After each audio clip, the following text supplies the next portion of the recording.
Hello, my name is Dodd Lundgren. I'm going to explain my thesis that do what you love is an urban myth by using stories from 5 of my 11 careers. So I'm in stage 3 of a 50-year professional life. Stage 1 was IBM in sales, marketing, and finance. Stage 2 was Silicon Valley small companies as a CFO or CEO. And in stage 3, I'm a social entrepreneur, and I'm a founder of a B Corp, which is a for-profit corporation who's doing social good. So I'm explaining this using a Venn diagram that has 4 circles with the right career being the center of it. And the reason you want a right career is that you wake up every day and you're excited to go do your job. You can't believe you're being paid for it. It doesn't seem like work, and you lose track of time doing it. And the alternative is it's extremely dangerous to not have a right career because you're going to lose to someone who does, who's willing to work 24/7, who comes up with great ideas. So let's talk about that using some of my careers. So my first career out of the MBA program was trying to figure out what the career was. And I had a professor who helped me with that. At that time in 1968, if you had an engineering degree and an MBA, you could have any job you wanted. And so I couldn't figure out of all the jobs I was being offered which one to take. And this professor said, it's really simple. What do you enjoy? What do you like? And I said, well, I've developed a real passion for computers through my MBA program and working with NASA to pay for it. And he said, well, then it's easy. Go to work for the best company there is in the industry and you'll find out why. They are the best, they'll train you, and they'll be on your resume forever. So that was easy. That was IBM. So I decided that's who I wanted to work for. I then interviewed with them, and the big thing at that moment was to be in an executive development program. So I said, that's what I want to do, and they said, great. Our executive development program is to be a sales rep because every CEO in IBM has started out as a sales rep. Now, those of you who are engineers probably know that being a sales rep, at least in my mind, meant you were a used car salesman.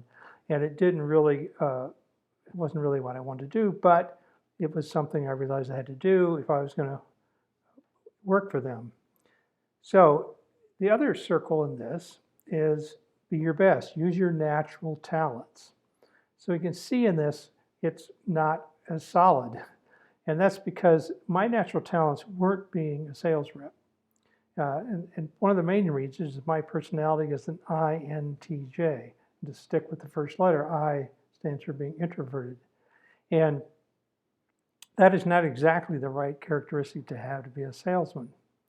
Now, because I am the kind who will overcome anything to get something done, I ended up becoming a successful salesperson.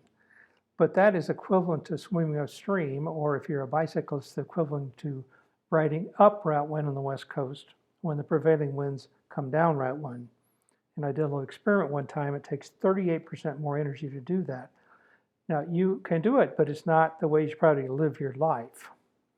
So while I was in Europe, after I was a sales rep, working in Europe, I had a boss who said to me, I wouldn't go back into sales if I were you. And I thought I wouldn't either, but I didn't know what to do. He said, there's a perfect job for you. And he had been a branch manager, but he had then worked in the development side of the business. And he said, there's a perfect job called being a pricing analyst. And I had no idea what he was talking about. I really respected him. And so I said, all right, I'll look into that. And it turned out they were looking for people at that time, and I ended up taking that job. It really was a financial analysis job in which they used the word pricing because at the certain stage in the development of a product, you had to set a price. But it was classical MBA business analysis. So this was a huge passion of mine because I really wanted to understand how IBM works as a business. And being a sales rep told me how they sold the products and what customers are like, which is extremely valuable. But I really wanted to know how it works as a business, and that's why I went to the MBA program. So I was really excited about this. And this issue of being your best and using your natural talents, well, this is a right career for me because this required analysis, required really good computer skills. And these are two of the things that that does not work for me. So literally, I couldn't wait to go in to the job.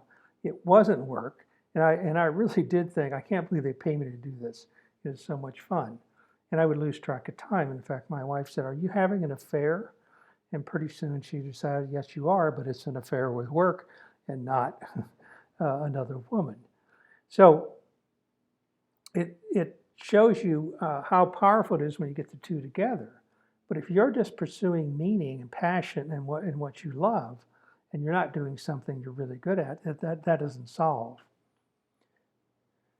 So I, at one point in time, decided I wanted to leave IBM. So at age 39, I ended up leaving IBM and going to a small company. I came from running IBM's largest software business, not running it, being the controller of it. And it was bigger than any software company out there because of the time frame. Microsoft and those companies weren't very big. And so I went from that to the CFO of a company of 17 people. And that was a huge passion of mine because I'd always wanted to run a company. And so this is my chance to run a company. And I was first the CFO, and then later the company got in a lot of trouble, and I became the CEO and turned it around. And now you might wonder, coming out of IBM, how could that be something that was a natural for you? Well, running small things actually was a natural thing for me because I grew up in a town of 400 people. I went to an engineering school of 500 kids, and I went through an MBA program of 200. And even in IBM, I always worked in small teams, small sales team. I worked in Europe in a small marketing team. When I ran the financial pricing operation, I ran a small group of 10 people. So I was really used to working in very small teams that were very focused. So it was very easy to do that. And I was a natural leader, had been from middle school through high school, the president of the student body at college. I founded a school newspaper. So I was a natural leader as well. So it really fit extremely well. So I also, at that time, ended up turning the company back over to the founder because it really wasn't going anywhere. And out of that, I decided to figure out what I should do next. Become a CEO or stay as a CEO, become a CFO again, move back to a bigger company, or stay with these little companies. And so maybe in a traditional engineering way, instead of trying to make the decision, I researched, how do you make decisions like this? And this was the start of me trying to understand this, and the start of the development of this Venn diagram and the development of exercises that help you determine these things. And when I explained to people the decision I had made, which is to go back to being a CFO and stick with small companies, and I did this process to do this, most people were like, "That's nice, you just made that decision, but tell me about this process." And so what happened was I became a career counselor to tons of people over time, even though I was still a CFO or a CEO of early stage companies. Now let me jump ahead to age 63. And it's something I'd always wanted to do. I wanted to be an academic. And if you talk to people, you know I was somewhat academic. But I wanted to be a real academic. And so I had some ideas, and I went to Jerry Porras, who was the author of Built to Last with Jim Collins. And I happen to know Jim Collins because he was my first executive development coach before he was famous. And it was the time of Sarbanes-Oxley and Enron and so forth. And I had an idea about the spirit of the law versus the letter of the law. And Jerry loved it. And he said, let's write an article for the Harvard Business Review. And I thought, now I've got an in with Stanford and the academics. It led to an in with Santa Clara University and a Center for Applied Ethics, and almost a project with Deloitte, because they were really worried about people not following the rules and this whole issue of the spirit of the law. But as I did all of this, what I realized was I wasn't very good at a lot of the academics. We had to do 20 revisions to write this Harvard Business Review article to make it match what Jerry wanted. And I had to write all these things for Kirk at the Santa Clara University I didn't write in the way they wanted things written. And I also realized I was going to deal with the top 10 ethics professors in the United States.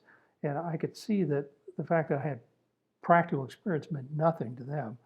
So I could see that academics, even though I wanted to do it, I was so passionate about it, I wasn't someone that was going to be successful. That was not going to be my right career.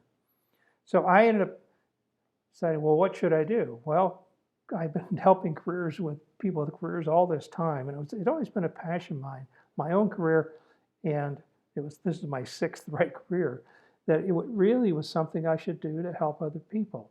So I ended up starting something based on this Venn diagram and exercises and so forth, and started helping people. And then when my daughter went to college, I decided it should be self-paced, and I developed this system around it. And you might wonder, how did somebody who's been a CFO and a engineer, et cetera, how could this be a fit of their skills? Well, it is, because you use your process skills. This stuff is not a rocket science, but it is a process. And you use the technology skills because I built it all in WordPress. So you can deliver it in a way that works on a cell phone, et cetera, that really makes it very easy to use. So I was able to do that and turn it into something that was really valuable. So now I haven't shown you the other two circles, and I'm going to do that by relating back to the careers I've had. So one of them is fuel your economic engine. So obviously that's a big deal for people. So if you think about following your passion or doing something you love, well, if society doesn't value it, it doesn't matter how much passion you have for it, nor the fact that you're a natural at it. If society doesn't value it enough to fuel what you have to support your lifestyle, then it's not something you should be doing. Now, if you want to be a starving artist, that's okay, and that's what you should do. But if you have a family or anything else to support, maybe that's not the right thing to be doing. But that's your decision. But you should be taking that into account. So one of the reasons, just do what you love is not a thing you do by itself. An example of that is when I decided to quit IBM, I had to really think about, could I live on the lower income that I was going to have compared to my constantly increasing income I was getting in IBM. The other issue is your personal agenda. So your personal agenda, I'll give you an example of that, is at age 30, I had never been in Europe. Literally, I'd never been in Europe. I gave a talk there, and after the talk, I found out there's a fellow looking for somebody with my exact background to work in Europe in the headquarters. And I ended up saying yes to it, even though I was supposed to take a job in the LA regional headquarters, and the regional manager there was going to make me a marketing manager, which is the ideal path. And in fact, he was really upset that I took this job. So it was really a terrible career-killing move for me. But it was a personal agenda issue of what I really wanted to do. Is I wanted to really live in Europe and have that experience. Now, it turned out that it was one of the best moves I've ever made, but I had no idea it was that, because when I talked about moving into pricing and finance, which led to being a CFO and being in the Valley, I had no idea that was going to happen at that time. But it was totally a personal decision. If you look at what I did at age 39 when I left IBM, I was on something that I really, really loved, which is this financial fast path and making huge changes and moving really quickly and making more and more money. But I was constantly moving. IBM stands for I've been moved. Now, I went fascinating places. LA, for a kid from the Midwest, LA was fascinating. And then I went to Amsterdam, I went to Paris, went back to the East Coast, and worked in New York. Then I worked in the main San Jose facility, living in Palo Alto. So that was great, but it was like I was in the Army. I never had the ability to settle down. So one of the reasons I quit was I wanted a personal life. So that's an example of a personal agenda. And because of that, I was able to raise a family. My kids were able to go to the same school system their entire school life and have friends from kindergarten to day. So what my experience shows is if you understand this, I was able to have, after age 34, when I started to figure this out, I was able to have the next 6 of my 8 careers be right careers, ones where you wake up and really look forward to going to work. And it's because I discovered this formula, these 4 circles, and I discovered what kind of things you have to look at. What I call exercises you have to look at in order to determine these things and how to do career checkups. And so the secret to take away for you is really very simple. You do need to look at those 4. But the one thing you have to look at is how to be your best, how to figure out what you're natural at. And you can do that through exercises, and you can do that by just observing yourself and let others tell you what you're a natural at. The others are going to change. The idea of pursuing what you love, or what I call finding meaning and passion, you're going to have multiple meanings and passion. You can see by the story I told you. It's going to drive multiple economic engines because you're going to change with kids, whatever happens in your life, and you're going to have multiple personal agendas. But what you do that you're best at is not going to change. So let me summarize this, is that we are a B Corp. We are a for-profit company who is doing social good. And Simon Sinek talks about a 3-level circle. The outer is what, which I've explained. The center is how, which I've explained. But I haven't explained why, which is he said, that's the reason people buy from you. That's the reason employees work for you. Our why is that everyone who can figure out their right career and live it is like a drop in a pond. They send out ripples that affect everyone that's around them, their friends, their peers, people in their company. And that's why I think we can have such a huge impact on society by being able to help people do this. And because we're a B Corp, we're doing it in a way that if you can't afford it, we'll let you have it at half price. If you really can't afford it, we'll let you have it at no charge. And we're a B Corp because we're funding it through people who do see the value in it and are willing to pay the list price for it. So we're not a nonprofit. So you can find out more about this, and you can learn how to do it on your own, or you can learn how you can have it at any price you want by going to the URLs at the bottom. So I appreciate the time you've taken, and thanks very much.